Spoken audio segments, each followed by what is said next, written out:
সম্মানিত সুধী, আসসালামু আলাইকুম।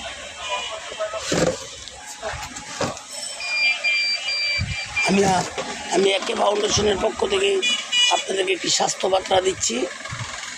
প্রচুর গরম পড়েছে, ব্যবসা গরম। এ সময় যে কোনো সময় হিটস্ট্রোক হওয়ার সম্ভাবনা থাকে এবং বাইরের ময়লাযুক্ত পানি বা এসব পানি খাবেন না, পানির তৃষ্ণা ধরবে। তুমি ফ্রেশ পানি খাওয়ার চেষ্টা করবেন। এই পানি থেকে অনেক রোগের সৃষ্টি হয়। আর প্রচুর পরিমাণ আঁশযুক্ত খাবার খাবেন, সাথে সাথে প্রচুর পরিমাণ পানিযুক্ত তরলযুক্ত ফল ফলাদি খাবেন, যেমন তরমুজ এই সিজনের একটা ফল, এবং সাথে আনারস খাবেন। প্রচুর পরিমাণ ফ্রেশ এবং ভালো পানি খাবেন, খারাপ পানি খাবেন না। পানি দেখে গ্রহণ করবেন, এতে আপনার অনেক রোগের সৃষ্টি হতে পারে।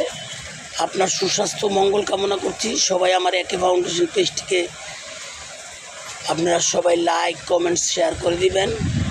সাথে সাথে আমার ইউটিউব চ্যানেলটাকেও আপনারা সাবস্ক্রাইব করে দিবেন।